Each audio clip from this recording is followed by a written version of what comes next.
আচ্ছা, একটা প্রশ্ন দিয়ে শুরু করি। বাংলাদেশের ৩ আলেম জিহাদ করতে গিয়েছিলেন।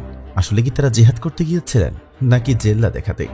বিশ্বজুড়ে মুসলিম উম্মাহ যখন রক্তাক্ত, তখন বাংলাদেশের ৩ সুন্নি আলেম মুফতি গোলাম রাব্বানী কাসেমি, মুফতি হাসিনুর রহমান আর আলাউদ্দিন জিহাদি তারা ঘটা করে ঘোষণা দিলেন যে আমরা ফিলিস্তিন যাচ্ছি।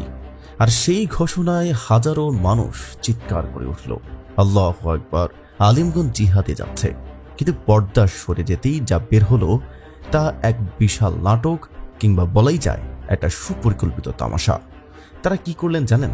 ইসরায়েলের B2 ভিসা নিয়ে ঢুকলেন ইলাত শহরে।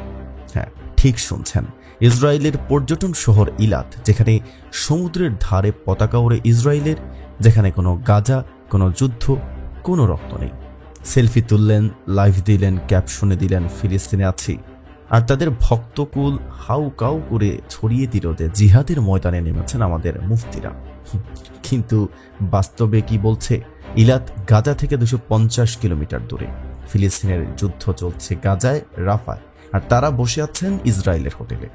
আল আকসায় গিয়ে লিখেছেন এখানে সবই নিরাপদ। হাস্যকর। যেখানে আল আকসায় প্রবেশই হয় ইসরায়েলি পারমিটে, সেখানে দাঁড়িয়ে আপনি বলছেন যুদ্ধ নেই, অথচ আপনার ভিডিওতে দেখা যাচ্ছে ইসরায়েলের পতাকা পেছনে।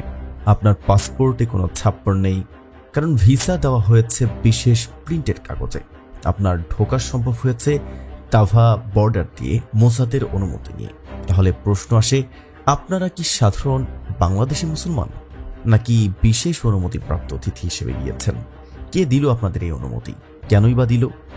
হাসানুর রহমান তো আবার মিশরের পিরামিডের সামনে দাঁড়িয়ে বললেন ফিলিস্তিনে আছি।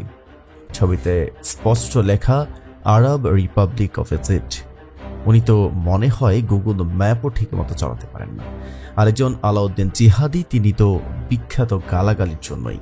মাত্র 5,000 টাকা কম দিলেই মাহফিলে মা তুলেও গালি দিতে পারেন তিনি।